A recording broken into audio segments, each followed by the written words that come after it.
We are back with you live once again on another Johnny Torch live broadcast.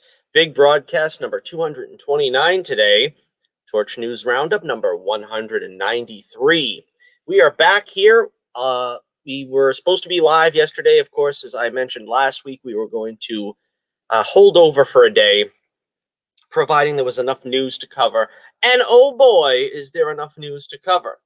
We have the Investor Day extravaganza, whatever you call that they had for Disney / Marvel / Star Wars Lucasfilm.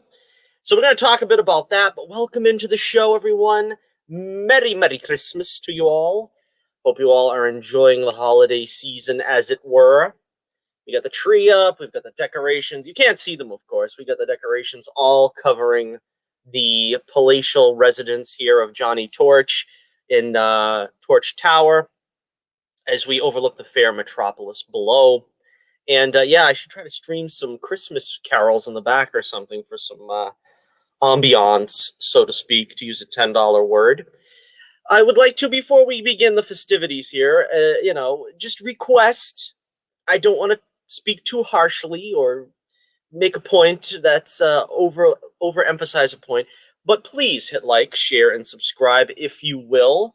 We've got a lot of subs lately. The channel is growing. I am so thankful. I think I said this last week, but I am just thankful for every single sub as the channel has grown so much in the past 12 months.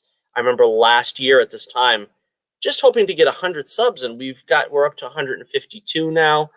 So, hey, if we can just keep growing at this rate, the world is our burrito, right? And, of course, please check out the link in the description below. You will see The Adventures of Bullets Bourbon Private Eye. That is that lovely figure in front of you. One of these days I'm going to do a broadcast with a camera on, but we'll talk about that later. We get so much to get to. I don't want to waste too much of your time. But please check out The Adventures of Bullets Bourbon Private Eye. Yeah, I might not be able to send it to you by Christmas at this point, but hey, it'll make a great New Year's gift, maybe. But the digital downloads are available through Indie Planet. If you are so inclined, you can check that out through the link in the website. And check out the free preview pages we have. We have a few pages up. We have some panels of the next issue, number 8, Temptation Eyes, that you might want to check out in the coming soon section. The free preview section has 3 pages of the current story, The Family Jewels, which we are beginning a 3-issue arc for a very deep story in the Bullets Bourbon legend. It's going to be it's sort of a status quo shaker-upper. It's something I really hope everybody will look into and enjoy. And again, I don't know how many more broadcasts we've got before the end of the month. I'm gonna try to do at least one more come next Saturday, next weekend. But if I don't see you until next year, Merry Christmas and Happy New Year to you. All right, so also you can check in the link in the description below for my Twitter page, where right now it's mostly me continuing to rant about the state of affairs in politics, in world affairs. So if you're into that kind of thing especially, you can check that out. I know YouTube is trying to more or less censor content when it comes to that, so I try to stay away from getting too political in the shows, but I'm looking at maybe doing a Periscope show, broadcasting on Periscope, since StreamYard seems to support Periscope, and maybe we can even get into some of those political topics. But for now, we are going to stick with the fun stuff, pop culture, which is what we get into here. That is our bread and butter, so to speak. And we will start off. We've got a mailbag segment, such as it is. We've only got one comment. And as I always say, we will read all comments, good or bad, on the live show. This comment is in reference to the live stream we did, I believe, 3 weeks ago now. I meant to read this comment last week, but I don't know, whatever we were doing sort of superseded that. But El Superhombre Blanco 3 weeks ago left a comment in regards to our Gina Carano episode where we were talking about how the SJWs are at it again and they're trying to cancel Gina. Well, El Superhombre Blanco said, no fans want her fired, only mentally unstable fascists want her fired. And of course, that is very true. So thank you, Blanco, for the comment. I hope you're one of our new subscribers. I hope you're enjoying the show. I hope you comment again if you're so inclined. So moving on now, the first thing we're going to talk about, whoops, that's that was from a previous show. Next thing we're going to talk about is the Cobra Kai Season 3 trailer. Oh, goody goody, excitement and hurrah. I'm a big fan of Cobra Kai. I think the first season was, it was just okay. Second season really kicked it up. Third season looks like it's going to be incredible. So we're going to talk about some of the aspects of the trailer, some of the images that were in Entertainment Weekly that weren't necessarily in the trailer. We're going to show some of them as well, and we will speculate on what's going on. I think the first thing that everybody, of course, was interested in is what's going to happen with Miguel. Is his injury going to be, regarding paralysis or something? We didn't see, the big tease at the end of season 2 is Ali with an eye going to show up? And are they going to, in fact, get back... why can't I ever remember names? The actress who played Ali with an eye. And, of course, she doesn't show up in this trailer. So that might still be just a lingering question that may or may not get resolved.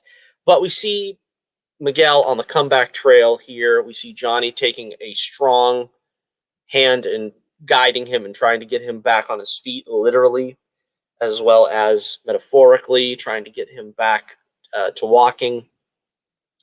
And it's really interesting because, looking back at this character, it's so amazing to believe that this is, where the path led him. The end game for Johnny Lawrence wasn't just being sort of a, stuck-up kid that, bullied other kids in the 80s, with his better than average karate skills. No, he became a mentor and tried to, motivate his student to learn how to walk again. I mean, this is pretty deep stuff, you know what I mean? All right, so let's take a look at some more images here. Let's see. Again, this is going to be a long show because I've got images to show. I've got all kinds of stuff. We'll get to the real big reveal at the end here, but of course, also we see what happens here with Hunter. What's his name? I can't remember. I just think of him as Hunter from the... I should have had some notes here, honestly, so that I wouldn't forget these kids' names. But that's obviously Johnny's son, and he is in the pokey for sending Miguel over the edge of the high school stairwell. And it looks like he gets a beat down quite severely by a lot of his fellow inmates. So sad times. Sad times to be sure. Let's see. We also see...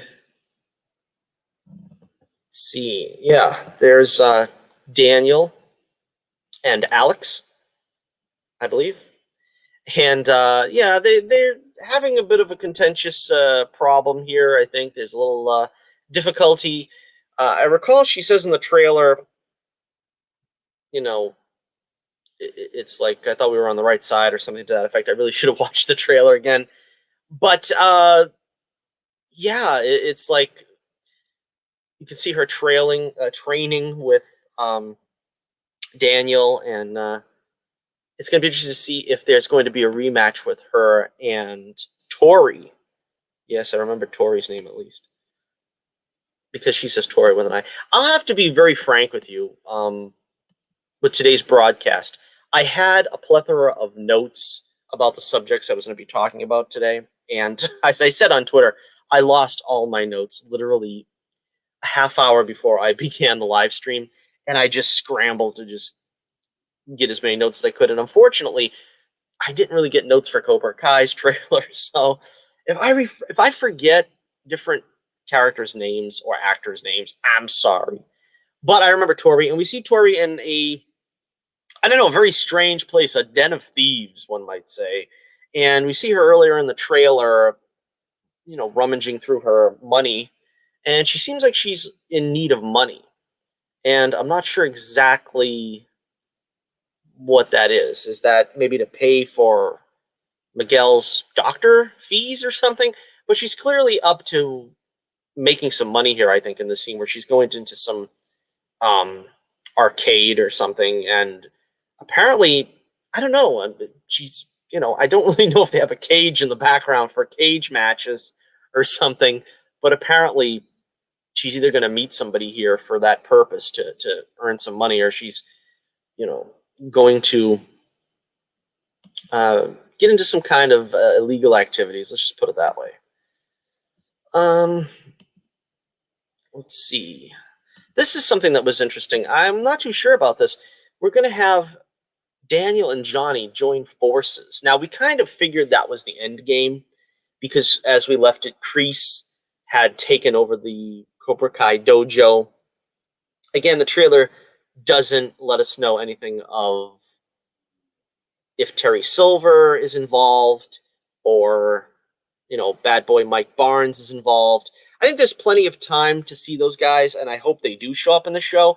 But again, before we get that far, we've already got Daniel and Johnny teaming up. They're fighting some guys in a garage, which leads me to believe that this is probably some old associates of Johnny's son. And they may be trying to get some information about something. I'm not sure. And they seem to be on the trail of something, as Daniel's wife calls them Tango and Cash, and says they're not detectives. So obviously they're trying to find out something. They're on the trail of something. All right, let's see. This is an image that I thought was very interesting, and it is not in the trailer, but in the Entertainment Weekly first look. We have a pretty cleaned up and spiffy looking Daniel and Johnny sitting at opposite sides of Crease. What the heck would possess them to sit with John Crease? It's very interesting. And of course, like I said, looks like some time passed. Johnny doesn't have the black eye anymore, or the being beat up look, or Daniel doesn't either. So this seems like it's something at the end of the season, potentially, or at least in the second half of the season. Probably, I'm guessing there's going to be something of a time jump for two reasons. One, Johnny's going to rehab Miguel. And obviously that's going to take more than, realistically anyway, it's going to take more than 2 weeks or 3 weeks or whatever time would pass in a normal TV show between episodes. So they're going to have to probably speed that up and do a montage and have him heal and get back to his feet eventually. I don't see him being wheelchair confined for the whole show. We also see him at a Twisted Sister concert, or I guess a Dee Snider concert. I don't think he was with the band or in the Twisted Sister regalia. But so again, I think that's going to probably take some time where they're going to do a time jump.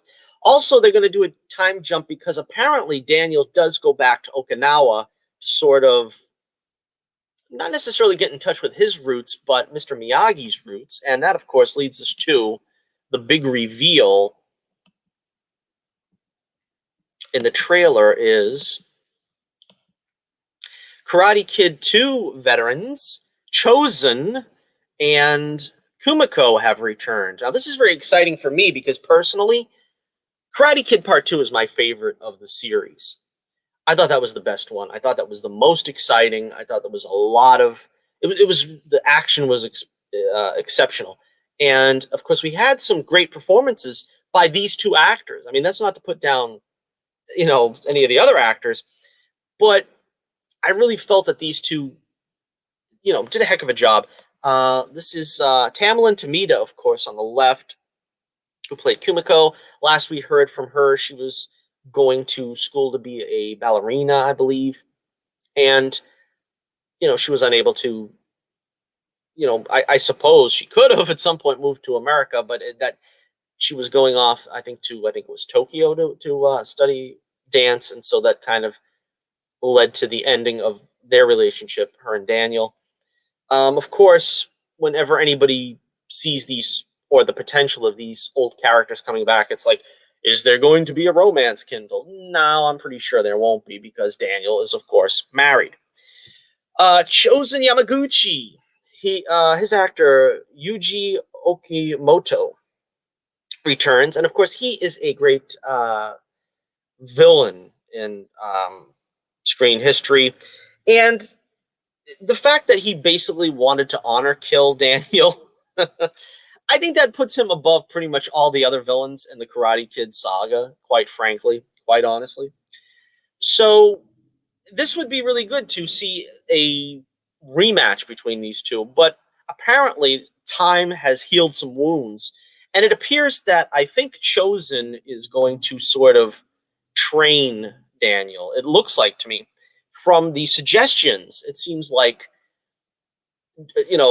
Daniel is going back to Okinawa to sort of rekindle his roots with Miyagi, and apparently Miyagi sort of mentored Chosen after the fact, after he was sort of an outcast, because Sato disowned him, his rich uncle, disowned him at the end of Karate Kid Part 2, and it looks like they're setting up an Apollo Rocky situation here, where Chosen is going to train Daniel and sort of give him some pointers, which, again, I'm conflicted with, because Johnny Lawrence is kind of the Apollo of the Karate Kid legacy. Chosen is more the Clever Lang. I can't see Clever Lang ever helping out Rocky. You know what I mean? It's just kind of what he was. He kind of was all that you saw him as in Rocky 3. And in the same way, I really don't see Chosen becoming sort of a mentor or friend. I kind of could have seen that with Johnny, because as we've seen at the end of the Karate Kid, he actually kind of makes peace with them. It's just that sort of that harboring resentment over 20 odd years or whatever it was kind of led them to be adversarial, at least in the first season, most of the second season. But, that's not much of a stretch to see where Johnny and Daniel could get along. When it comes to Chosen, I'm not sure. So there you have it. That's our rundown of the Karate Kid, well, I should say the Cobra Kai trailer. And again, this is a great series. If you haven't checked it out, I recommend it highly.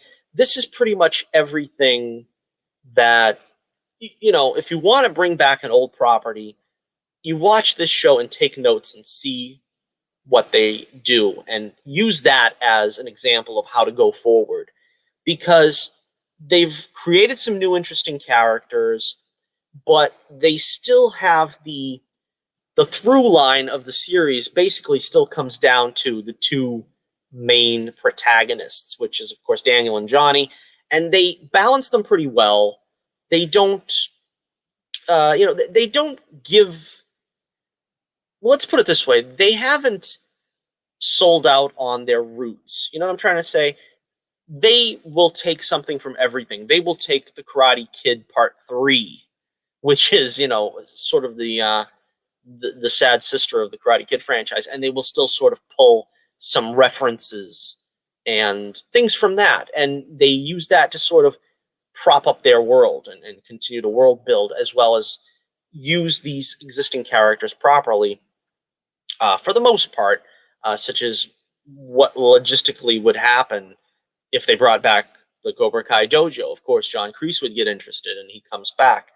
All that stuff is handled extremely well, and again, I can't recommend it highly enough. Of course, there's already news that Season 4 is already greenlit, and we are getting it pretty soon, I would imagine. I think they have plenty of time to work on it, and hopefully they'll get it out before the end of 2021, because this season was already ready for this year. But of course, we already chronicled how they shopped it around from YouTube to Netflix, who now has it, and it will be out in January. Okay, so our next story here, this probably, besides the Karate Kid storyline, this is the most exciting story for me this week. We get some news on the ObiWan series, and it's a go, apparently, to get the ObiWan series on Disney Plus in the near future. Let's take a look here at some of the things we learned at Disney's Investor Day. It was confirmed that the show will be set 10 years after the events of Revenge of the Sith. Let's see. The biggest news to come out of the panel was that Hayden Christensen is returning as Darth Vader. Well, that's really exciting news. I think, I really appreciated what he brought to the character of Anakin Skywalker, and to see him get a chance to continue on as Darth Vader, that's really something that's going to be exciting. I would hope they're going to be able to get James Earl Jones back. We didn't get any confirmation of that yet, but I imagine as long as James wants the job, he'll get it. Last we saw James Earl Jones, he was in Rogue One, providing the voice of Darth Vader, but Hayden Christensen was not in the costume. So this marks the return of Hayden to the Vader suit for the first time in 15 years. Wow, has it been that long? Yeah. So that'll be cool. I would like to see maybe that they show him with the helmet off as well, because quite frankly, anybody could be in the Vader costume and you wouldn't know. But if they have him, remove the helmet at some point, it would be cool. The only thing that bothers me is when they do things like this, there's usually a temptation to always be taking the helmet off. And Darth Vader was not a character that always removed his helmet. So if you're going to do it, it's got to be in like the most intimate of settings. You know what I mean? He just doesn't walk around with his helmet off. And I really don't want to see some, contrived version of battle damage so that his mask is broken in half or something. That's something that I'm afraid of. But let's see, going back to the copy, there was no mention of Anakin Skywalker, so it sounds like the actor will be donning the iconic suit to play the Sith Lord, and the show will presumably reveal more about what life was like for him a decade after being transformed into Vader. Lucasfilm president Kathleen Kennedy, audible cringe. Yeah, she's still around, even though people have been trying to say that she was exiting the company for the last 3 years. I'm sorry to say. It don't look like it's going to happen anytime soon, but I digress. She teased a rematch. So it sounds like we're going to get a Vader and Obi-Wan battle yet again. Now, listen to this. The problem I have with this, as excited as I am to see Obi-Wan and Vader on screen together again, it kind of begs the question, in A New Hope, when Vader is doing that whole monologue of, "I've been waiting for you, Obi-Wan. We meet again at last. When I left you, I was but the learner." And it kind of sounds like they hadn't seen each other for 20 years. And you even go back to like Grand Moff Tarkin's, "Surely he must be dead by now." That kind of sounds like something where it's been 20 years. It doesn't really sound like that was, they have an appointment to fight every 10 years. At the end of the Clone Wars, 10 years after, and then 10 years after that, that's kind of a problem. But there's some wiggle room, I guess, because, look at what they did in the Clone Wars animated series. They had Anakin fight Count Dooku like 47 times over the course of whatever the Clone Wars lasted, 3 years. I don't know, something like that. And, at the last fight in Revenge of the Sith, he goes, "My powers have doubled since the last time we met, Count." And I'm like, well, you fought the guy like 47 times already. What makes you think you're going to do any better this time? And he did. So, I don't know. You got to kind of take those things with a grain of salt, I guess. So, it is what it is. All right, let's see. Let's see. Other details. Director Deborah Chow said that 10 years after the events of Revenge of the Sith, it is a dangerous place for Kenobi. It's not safe because there are Jedi hunters out there. Now, again, this is another thing that's a little bit kind of disconcerting. I mean, after the Purge, how long did it take before the Jedi were extinct? I thought it was a pretty... It fell soon after the end of the Clone Wars, the Jedi Purge. I thought that was over with relatively quickly. But they're stretching it out to 10 years on. I mean, I don't think there were that many Jedi left. I think there were a handful, and certainly by 10 years on, I would think Obi-Wan and Yoda were the last ones. But, you know, if you go by The Mandalorian, which I still haven't seen, by the way, there's apparently more. There's always more. Follow your nose. It always knows. Let's see. Chow also shared some artwork of Darth Vader seated on a throne as he communicates with someone via hologram. Again, I think they're pulling up those old Ralph McQuarrie drawings. I think he was supposed to be talking to Sate Pestage in The Empire Strikes Back, and his castle set on a river of lava on a golden throne and all that. That's kind of stuff that I think was jettisoned for the best. But they're still kind of trying to go back to the well for ideas, which I guess it's fine. It's still part of the canon, supposedly. Let's see. Confirming that we will definitely see Obi-Wan and Darth Vader get into it again. Ewan McGregor added, it'll be amazing to bring those characters back together again, very unexpectedly. Having another swing at each other might be satisfying for everyone. Let's see. Ewan McGregor also notes that Obi-Wan has one task left of him, and that is keep Luke Skywalker safe. So again, the rumor has it that Luke is going to be, you know, a 10-year-old kid, 9-year-old kid, whatever.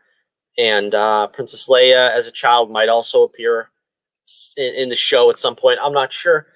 I really would like to see, as I said many times, I really like to see the return of Uncle Owen and Aunt Beru, the younger actors from Attack of the Clones and Revenge of the Sith.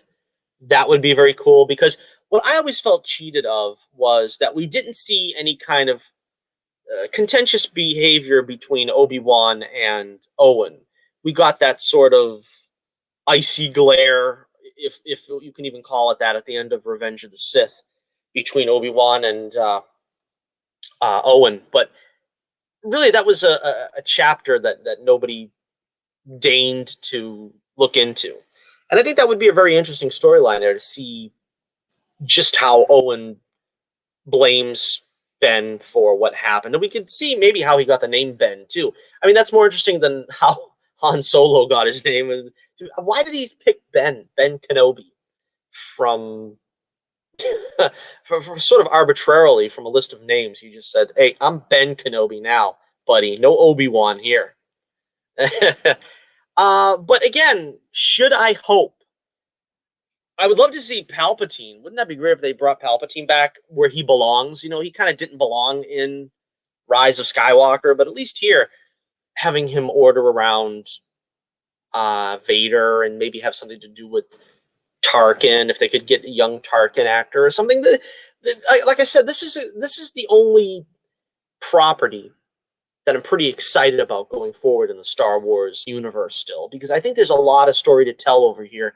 The only other thing that I'd be excited about would be really if they could do like the further adventures of Luke Skywalker, but that's probably more of an animated show at this point, unless they're going to sink a lot of money into de-aging Mark Hamill, or of course they go with the Sebastian Stan suggestion. A lot of people are saying he could play Luke Skywalker, which, yeah, you know, I think he'd do a good job as well. But, you know, people don't really cotton to actors taking over the roles of, you know, pre-established characters. So that's why I'm always kind of hesitant to say recast, you know, the principal actors. In some cases it works, though, like Ewan McGregor. I think you have to say he did a stellar job, phenomenal job as Obi-Wan. But do you really think this is a good idea? Do you think they're going to ruin it like they've ruined everything else so far? I mean, Rogue One, notwithstanding, a lot of people kind of like that one too. But still, Lucasfilm has a very, very poor track record with Star Wars so far. So I don't know. We'll have to wait and see. That's all I can say. All right, so let me know what you think in the comments below. Are you interested in the Obi-Wan Kenobi saga? How to get a little H2O. And do you think it's going to be pulled off by the brain trust at Lucasfilm? All right, so we got a lot more news regarding Star Wars at this investors meeting or what have you. Let's take a look at some of the other stuff they had here. Let me bring up a pretty image for you to see. These are the proposed new series and or movies that are going to be produced. As you can see, we already talked about Obi-Wan Kenobi in the right-hand corner. First up, let's see, Andor, the Cassian Andor story. This is the mini-series, I suppose you can call it, that is going to give us sort of a backstory to Cassian Andor of Rogue One. And again, this is kind of, I don't know what to think about this, because on the one hand, I liked Rogue One. I thought it was a good story. I thought the characters were pretty interesting, but I don't really see myself desirous of finding out more about them or going back and seeing more about them. Because there's only so much they could do. They could bring in K2SO, but there's really not too much else you can do with Cassian Andor. You can't bring back Jin because they didn't meet yet. You can't bring back Chirrut Emery, if that's how you pronounce his name. So this is going to be a completely new story, and we're going to have to, hope that somebody will come up with something compelling. Of course, that's actually pretty good when you get into like Rogue One was, the gritty espionage sort of seedy underbelly of the Republic and having to have spies and being a little more cutthroat than you were allowed to be in the basic movies. That's kind of a nice niche place to be. I don't mind. That's why I say I'm going to give the show a chance, and hopefully it'll be all right. But I don't know. Nothing about it really doesn't inspire, great enthusiasm. All right, Andor will follow the adventures of the titular rebel spy and his droid pal K2SO during the formative years of the rebellion and prior to the events of Rogue One. The thing is it seems like this is like 3 years late. I think everybody was on a high with Rogue One, and this show probably would have gone a lot better, had they debuted it a year after Rogue One. Now we've got two crappy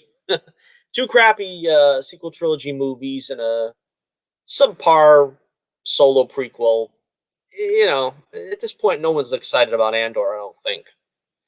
The rousing spy thriller will explore tales filled with espionage and daring missions to restore hope to a galaxy in the grip of the ruthless Empire.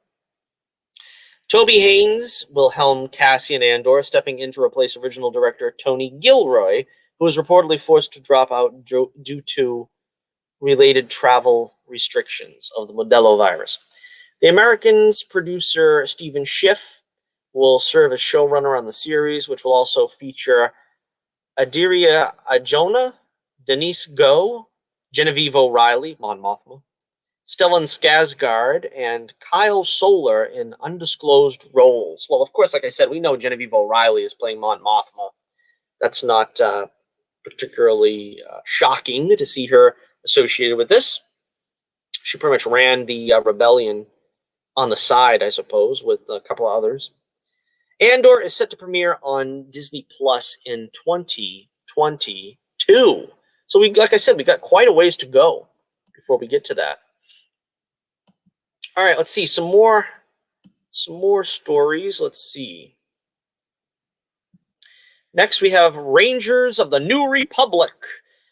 Again, I don't really know what that means at all, but apparently that's some kind of spin-off of The Mandalorian.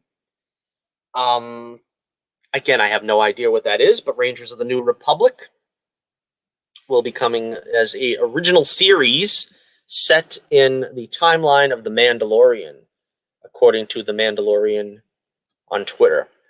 Also, Ahsoka, a new original series starring Rosario Dawson and set within the timeline of The Mandalorian, is coming to Disney Plus as well. Again, I haven't seen The Mandalorian, so a lot of this stuff I really don't know. I don't know anything about it. I know the character of Ahsoka, of course. And again, I have a problem with they're making so many Jedis be so plentiful during the Skywalker arc, the Skywalker saga. Ahsoka should have been killed off before A New Hope, quite honestly. They had nobody else to turn to. That's why Luke Skywalker was the only hope, really. But again, I like Ahsoka as a character. I'm going to catch up on The Mandalorian hopefully sometime next year, which is not as far away now as you think. But I'll be looking forward to seeing what she does with the role. Okay, so let's see. Any copy here? Let's see. The Ahsoka Tano series starring Rosario Dawson, simply titled Ahsoka, both shows are being developed by Jon Favreau and Dave Filoni. So they know what they're doing. I guess I can trust them if I can trust anybody, right? All right, this was an exciting one. Let's see. Rogue Squadron. Rogue Squadron is going to be another show, but this one is going to be handled by... Oh, this is a movie, right? Let's see. Taika Waititi will be developing a new Star Wars movie. But it's been revealed that director Patty Jenkins' next project will be a Rogue Squadron movie, set to be released in 2023. Plot details haven't yet been revealed. So I don't know if this... I think this movie is set for Disney Plus. I don't think this movie is going theatrical. But if it is Rogue Squadron, I have to wonder, is this with Wedge Antilles and all those characters that were based on the books and so forth? I'm not sure. All right, there is also a series that is going to be called Lando, a live action or animated series. It has yet to be revealed. Well, that's interesting. A lot of people were saying it's probably going to be the return of Donald Glover as Lando from his solo A Star Wars Story role. I always said I thought a Lando series would be good because I think he arguably has more of a story to tell than Han and Chewie. And I honestly wish they would continue on with Solo. Well, maybe not necessarily a sequel, but with perhaps a TV show in their own right. That would be cool to sort of continue on that storyline and see how he met Boba Fett and Jabba the Hutt. That's the cool stuff that we wanted to see that we didn't quite get to in Solo: A Star Wars Story. But perhaps we can get to it somewhere from the Lando series. But again, there's no real word so far yet on what's going to happen with the Lando series. Hopefully, it doesn't involve L2. What was his name? LT2 something. I don't know. That crazy, for unknown reasons, that crazy droid that they put into that movie that was horrible.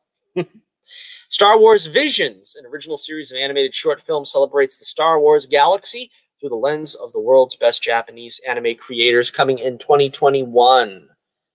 Alrighty. Well, all right. It says here, I missed this line, but Lando Calrissian will return in Lando, a brand new event series for Disney Plus. Justin Simeon is in the early stages of developing the project. I don't know if that garners much hope, but let's see. The Acolyte. This is a weird one. Leslie Headland brings a new Star Wars series to Disney Plus with The Acolyte. The Acolyte is a mystery thriller that will take viewers into a galaxy of shadowy secrets and emerging dark side powers in the final days of the High Republic era. So this is set, I suppose, more Qui-Gon Jinn era, something like that, maybe. I don't know. This is interesting.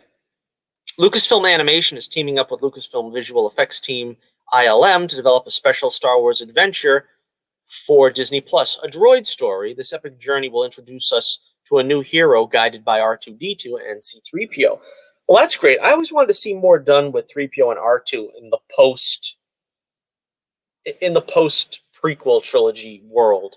We got a little bit of it in that era, but I think post prequel trilogy, we did not get any 3PO and R2 in the sequel trilogy era. They barely were on screen. They were barely on screen together. So that was very disappointing to me. So I'm looking forward to, hopefully they're going to do a movie. I don't understand what animation has to do with it, though. I would think that maybe they would just, make a live action movie. That would be pretty cool. I mean, I don't know if Tony Daniels wants to get back in the suit again. Perhaps that's why. Maybe they're just saying, look, we won't replace you, at least not while you're alive, and we'll just do an animated movie. I don't know, but I kind of would like to see a live action C-3PO and R2-D2 movie. So, yeah, that about wraps that up. So that's all your Star Wars news for the upcoming shows. And, at least half of them sound interesting to me. I don't know anything about Rangers of the New Republic. The Bad Batch, I don't have no information about that right now, to be honest with you, either. But sounds interesting. Sounds interesting. I think that's a CGI film about the clone troopers or what have you. All right, let's move on to Marvel now. And Marvel, I'll read in the comments afterward. All right. Some interesting info about Indiana Jones 5. Yes, it is still in production. They are going to make the Indiana Jones 5 movie. A lot of people kind of think that this movie shouldn't be made. A lot of people didn't like Indiana Jones 4. I liked Indiana Jones 4. I didn't have a problem with Indiana Jones 4. It wasn't on the level of the first three films, but again, I thought it was a good coda to the series. It felt like it had enough in common with the previous films to sort of make it, a worthy addition. Wrapped up storylines with Marion Ravenwood and so forth, and you still had Indy. Despite some old jokes, we still had him pretty much in action. Car chases, beat downs. It worked out pretty good. How's it going to work out now for Indiana Jones 5? That's the question. We got a minor update on Indiana Jones 5. Hard to believe the movie is happening. Let's see. I'll read the copy here. During Lucasfilm's portion of Disney's Investor Day, Kathleen Kennedy confirmed that Logan director James Mangold will indeed be at the helm of this fifth installment of the iconic franchise. It goes without saying that Harrison Ford is returning to play the title character, but it sounds as if this is it. During the presentation, Kennedy noted that Indiana Jones 5 will conclude this iconic character's journey. Considering Mangold had us reaching for our hankies when he wrapped up Wolverine's story, who knows what he has in store for Indy during his final adventure on the big screen. I could have sworn, though, now I don't know, maybe because that was when Spielberg was involved. Didn't they already confirm that we weren't going to kill off Indiana Jones? It would be nice. You know what I mean? We've had to kill off all our heroes in all the final movies of all the franchisees. Can't we leave Indiana Jones alone? Can't he die of old age, for crying out loud? But, of course, this is all pure speculation, just because it's going to be obviously his last adventure. I mean, I don't think Harrison Ford's going to want to do another sequel 10 years down the line when he's 90. But, I think, he's in good shape. He's in real good shape, Harrison Ford, for a man his age, where, he can take some of the bumps. And also, of course, this is going to be quite probably a passing of the torch, movie where probably whoever's next in line is going to get it. It probably was supposed to be Shia LaBeouf, but it's probably not going to be him now. But I'm still going to see it. I'm still excited about it. I'm hoping that it's going to be really good. I'm hoping they're going to bring back a lot of the old characters as well. Marion again, maybe Sala. Who else is around? We use Short Round. You always bring back Jonathan Kwan. you know, uh, there's a lot they could do, because there's a lot they could do. I think that would make this pretty interesting. The movie is keeping its current July 2022 release date, so expect more official updates to follow. All right, so what do you think? The Man with the Hat. Is this the last roundup or not? We'll see. Let's see here. We've got someone in the chat. Mike says, hey, Mike, how you doing? Great to see you here. All right, so again, it's going to be tough for me to navigate this, but we've still got some more things to show here. I don't know why this is happening, quite honestly. We've got the MCU panel of new shows on Disney Plus. This is, well, some of them are new, some of them we already heard of, and also, of course, some movie projects that are already announced and some that are now in the works. We're going to talk about them right now. First off, let's see. We've got Captain Marvel 2. Information on Captain Marvel 2. Yeah, Captain Marvel 2 is still happening. It's been confirmed that Nia DaCosta is directing Captain Marvel 2, while Brie Larson's Carol Danvers will be joined in the sequel by Imam Valini's Ms. Marvel, following her debut on the small screen on Disney+. There is the addition of Teyonah Parris's Monica Rambeau, who is set to make her debut on WandaVision on Disney+. All right, so that is very exciting news. Let's see. There is a whole bunch of other shows here that I have to, again, apologies. Okay, Samuel L. Jackson is back as Nick Fury, and Ben Mendelsohn from Captain Marvel returns as the Skrull Talos in Marvel Studios' original series, Secret Invasion, coming to Disney+. This is kind of interesting. So a Nick Fury series, more or less, is what this is. And again, this is kind of picking up where Captain Marvel left off, that movie. And I don't think they really have any plans on how to bring this all together. From what I understand, it seems like the next phase of Marvel is going to have a lot to do with sort of the multiverse of madness. And they kind of set it up as Secret Invasion, but it looks like now they're going to sort of handle that as a side project instead of being one of the main storylines going forward. All right, let's see. Don Cheadle is getting his own show that nobody asked for. Don Cheadle will return as James Rhodes, a.k.a. War Machine, in Armor Wars, an original series coming to Disney+. A classic Marvel story about Tony Stark's worst fear coming true. What happens when his tech falls into the wrong hands? Find out in Armor Wars. Again, that's interesting, but I don't know. I mean, I don't know. These are getting less and less interesting as they go along, to be totally honest. Coming soon to Disney+. Dominique Thorne is genius inventor Riri Williams in Ironheart, an original series about the creator of the most advanced suit of armor since Iron Man. So I think this is kind of the idea. They're going to do Armor Wars with Cheadle. They're going to set up Riri Williams, and then she gets her own Ironheart series. Again, we're thinning it out. It's getting weaker and weaker. The great crop of heroes that Marvel had to work with is like thinning out. All right, let's see. This one has the potential to be pretty good. She-Hulk arrives to the MCU, finally. Tatiana Maslany will portray Jennifer Walters, She-Hulk, and Tim Roth returns as the Abomination. Wow, that's something we've only waited, 12 years for? The Abomination to come back? Hulk himself, Mark Ruffalo, will appear in the series directed by Kat Coiro and Anu Valia. She-Hulk is coming to Disney+.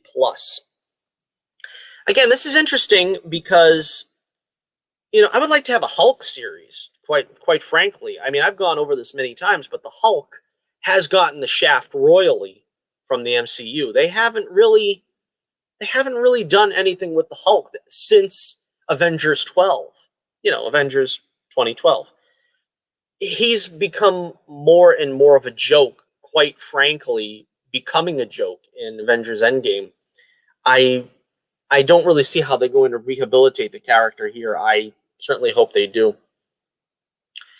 That leads me to another speculation. This is this is my question. We're talking about the She-Hulk series. I want to know what happened to Betty Ross. We still haven't heard anything about Betty Ross since 28, right? 2008. And it's about time that maybe they use the She-Hulk series to try to bring back this character. Let us know what happened to her, because quite unfortunately, they brushed her under the rug once they got rid of, Ed Norton. And now we've had General Ross show up, and we've had a cast change to Mark Ruffalo. I don't know. I mean, it's like they brought back Jane Foster this year in the upcoming Thor 4, and they're going to bring back, all these interesting. I didn't read that story yet, so we'll get to that in a second. But they're still not bringing back Betty Ross. That's kind of an insult. That's like adding insult to injury. I really want to see her and have that explored. All right, so next up, we'll talk about the other big news coming out, which was Fantastic Four. Yes, Fantastic Four is coming out. And they finally are giving us, again, I have to take 3 hours to try to navigate the notes and think, because there's something wrong with this page. Fantastic Four are finally coming to the Marvel Cinematic Universe, and the reboot is currently in active development. We have a logo. Unfortunately, there is no mention of a cast or release date, but we do know that Spider-Man Homecoming and Spider-Man Far From Home director John Watts will be at the helm. How do you feel about that? I don't quite know. I mean, I'm not a big fan of the Spider-Man films. I quite honestly dislike them. But perhaps this is a better fit for John Watts, Fantastic Four. Maybe this is the one that'll do good for him, right? I don't know. We'll see. But it's nice to see that they are finally trying to work Fantastic Four into the Marvel Cinematic Universe. And so we will just have to see. Alrighty. Let's see if I can find the Loki series. All right. Marvel Studios shared the first trailer for Loki during Disney's Investor Day. And the God of Mischief's Disney Plus TV series definitely isn't what we were expecting. Sent on a mission through time and space by the Time Variance Authority, the villainous God of Mischief who escaped his fate in Avengers Endgame looks like he's having one heck of a time. Traveling through history, it appears as if Loki even visits some sort of desolate future as we see New York in ruins, with Avengers Tower looking worse for wear. Chances are this will all factor into whatever Marvel Studios has planned with the multiverse, but there are some crazy visuals here. That last shot of Loki jumping from a plane raises a lot of questions. Based on what Loki says here, it doesn't seem out of the realm of possibility we'll end up seeing Thor and Heimdall. That's pretty exciting. It does look pretty goofy. I kind of wonder what this is going to be like, though. I don't know. Which versions of those characters we'll meet remains to be seen, however. And the word is that the show is coming to the streaming service next May. So what do you think about Loki, the series? Again, I love this guy, Tom Hiddleston. I'm glad to see him back in this character. I think having them kill him off was kind of disappointing.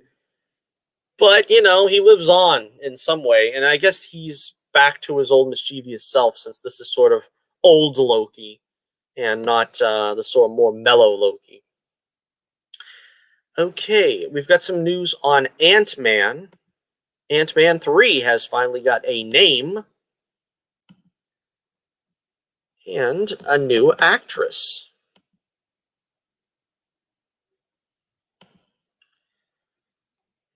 Let's see. Ant-Man and the Wasp, Quantumania is the new title of Ant-Man 3. As expected, Jonathan Majors is playing Kang the Conqueror, confirmed. But the big surprise is that Cassie Lang has been recast with Detective Pikachu star. Let's see. Unfortunately, I think the the name was omitted in my notes. Anyway, let's see. In the comic books, the teenager follows in her father's footsteps and becomes a superhero in her own right. Naming herself Stature, the hero more often than not grows in size rather than shrinks. It's likely that will play out in Ant-Man 3, of course, especially with rumors about that the Young Avengers assembling the threequel in order to square off with Kang the Conqueror. I don't know, I could do without the Young Avengers, but again, this is it's interesting. She's replacing Emma Furman, who played older Cassie Lang in Avengers Endgame. Kevin Feige and company clearly wanted a more experienced actress to play the character as the story continues to unfold. I'm not familiar with the actress, but, I hope that they're going to put the focus on Ant-Man and the Wasp. I hope this is not just sort of backing into Young Avengers. But we'll have to wait and see. Of course, it was also confirmed that Michelle Pfeiffer will return as Janet Van Dyne, the original Wasp. And I'm pretty sure that it means that Michael Douglas is going to return as Hank Pym. So that's about all we know about that one as of now. So let me know what you think in the comments below. Ant-Man and the Wasp, Quantumania. Sounds like quite the mouthful. But it's exciting.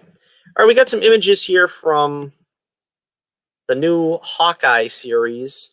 This is the one that's going to introduce Kate Bishop. And this is her, and apparently what is her new costume.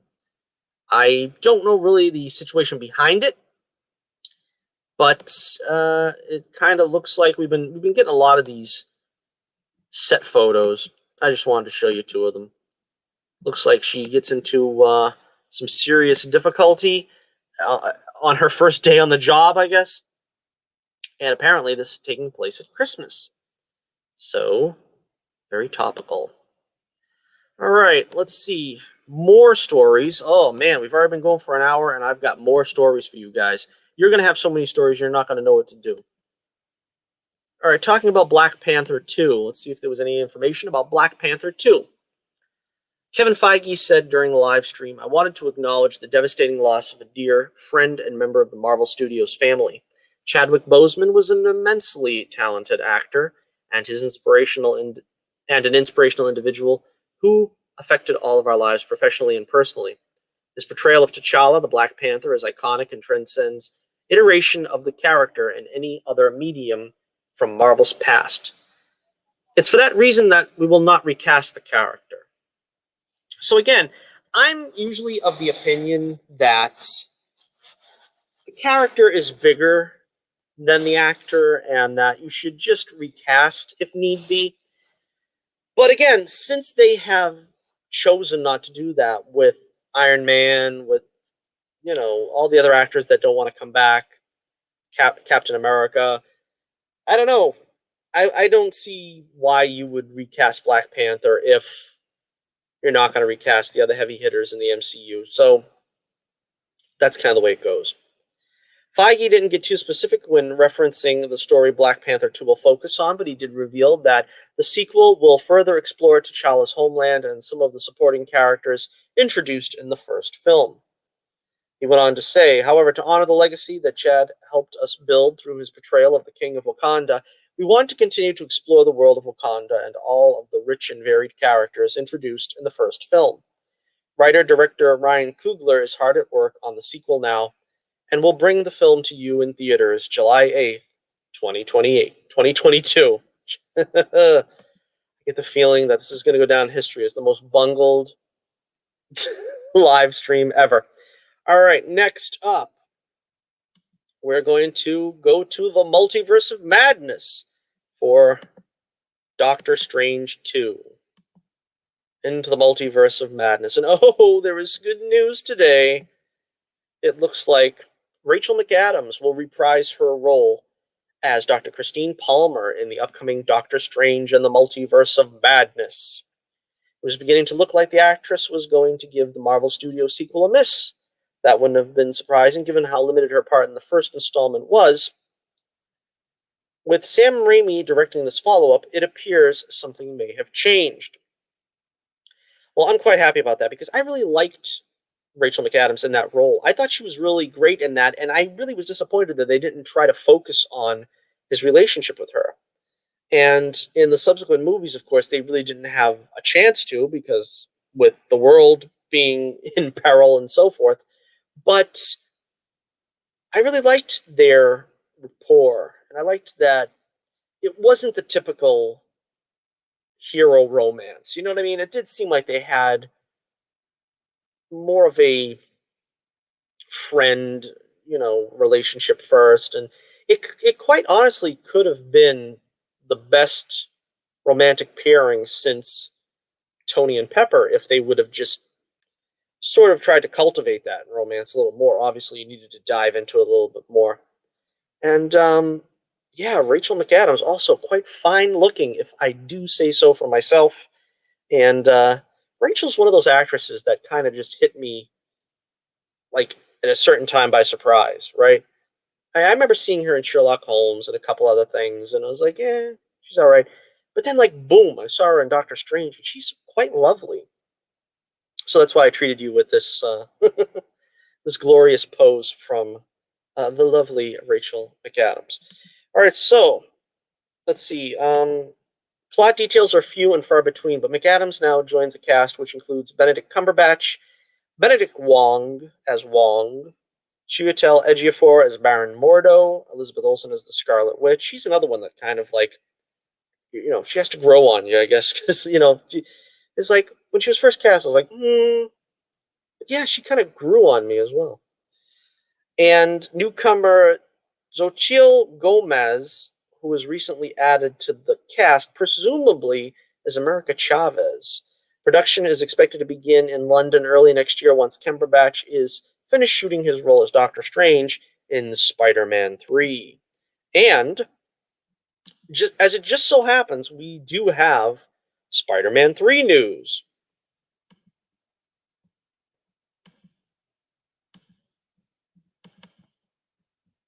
It is now being reported that pretty much it's going to be Spider-Man's 3.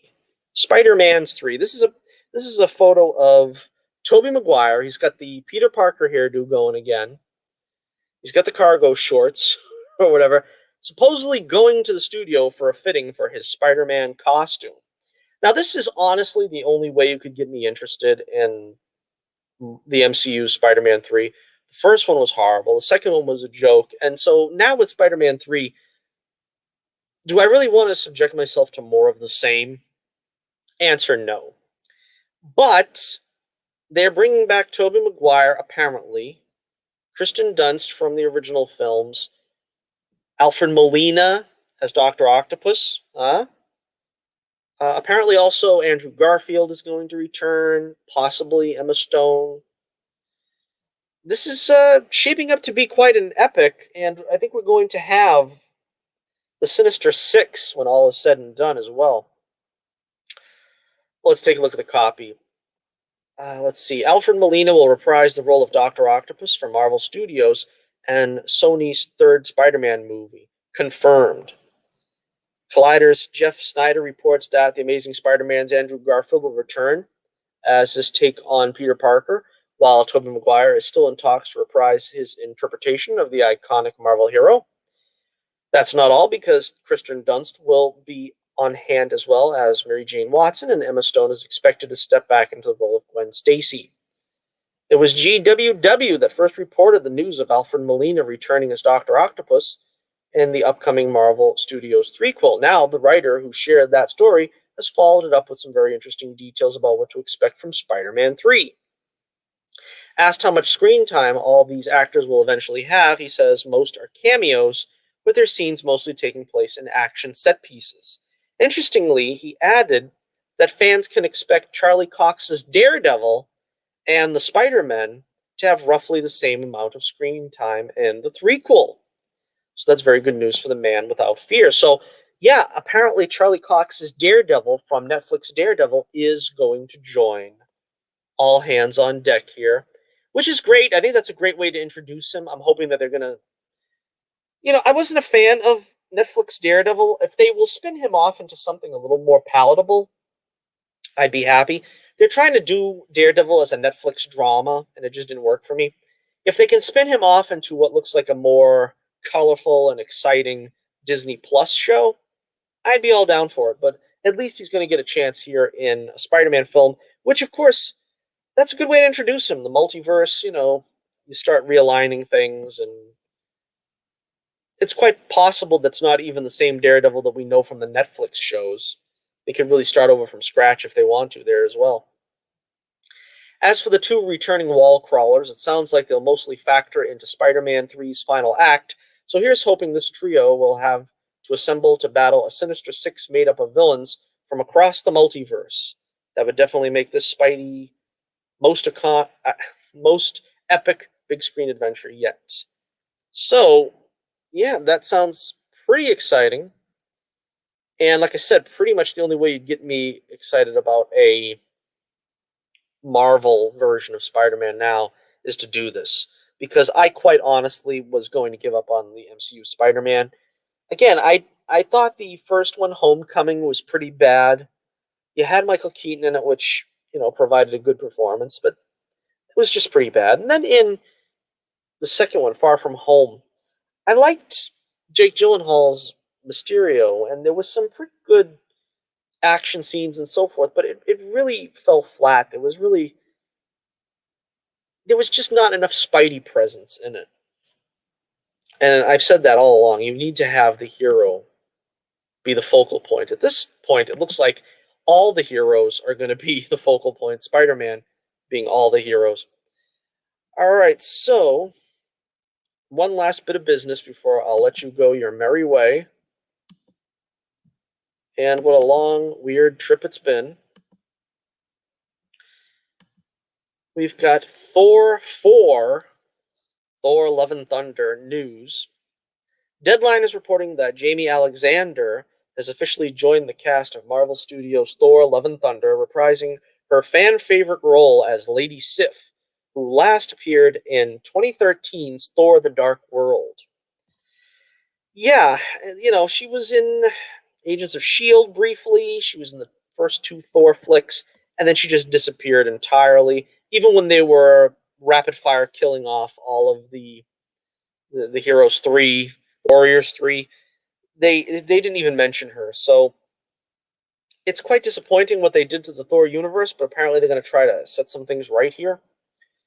So I'm happy to have her back. Like I said before, I was alluding to, we're getting her back, we're getting Jane Foster back, we're still not getting Betty Ross back, and Betty Ross is equally an important character to the Hulk as they are to Thor, these two women. Thor Love and Thunder's revealed that Dark Knight star Christian Bale is playing Gore, the God Butcher, in that movie, while we were convinced he'd be taking the role of Minotaur. That villain feels like a better fit for the adventure, which is set to introduce the mighty Thor. That, of course, meaning the Jane Foster Thor. She joins a cast headlined by Chris Hemsworth, Tessa Thompson, Natalie Portman, Christian Bale, Taika Waititi as Korg, Chris Pratt as Star-Lord, and possibly Vin Diesel as Groot. So, again, this film is coming together to be jam-packed. I don't know. At first, when I heard Christian Bale was going to play the villain, I'm kind of visualizing, knowing Taika Waititi's style, that he's probably going to be playing another sort of Jeff Goldblum type character, where he's just going to be quirky and weird and goofy, right? Isn't that probably what he's going to be doing? I don't know. It's curious to speculate because I don't really know anything about Thor comics. I don't know Gore the God Butcher. Is that sort of like Vito the Butch down the street? I don't know, but it does seem to be shaping up into something interesting. Again, it's probably going to be wacky and comical, in the same vein as Ragnarok and the Guardians of the Galaxy films. They've sort of reinvented Thor unnecessarily, I think, as sort of another wacky, galaxy spanning sort of road picture, buddy film character. And I don't really know that that's worthy of him, but we'll see. All right, so that just about does it. I think that's about all we have in this multi epic extravaganza, although some technical difficulties probably took hold at some point. I thank you for joining the show. I thank you for staying with us if you did, all the way through to the show. And again, if I don't see you by Christmas, Merry Christmas and Happy New Year. Hopefully, we will do another broadcast maybe next Saturday. Hopefully, he'll go off without a hitch. Unlike this broadcast, which absolutely nothing has gone right ever since the notes went down, and then I can't get the I can't get the screen to shrink. But whatever the case, we'll be here with you next time. So remember, the only way to spend your Saturday, most of the time, here with us on the Johnny Torch program. So until next we meet, this is Johnny Torch reminding you once again, keep the flame burning brightly, and I'll be with you again real soon.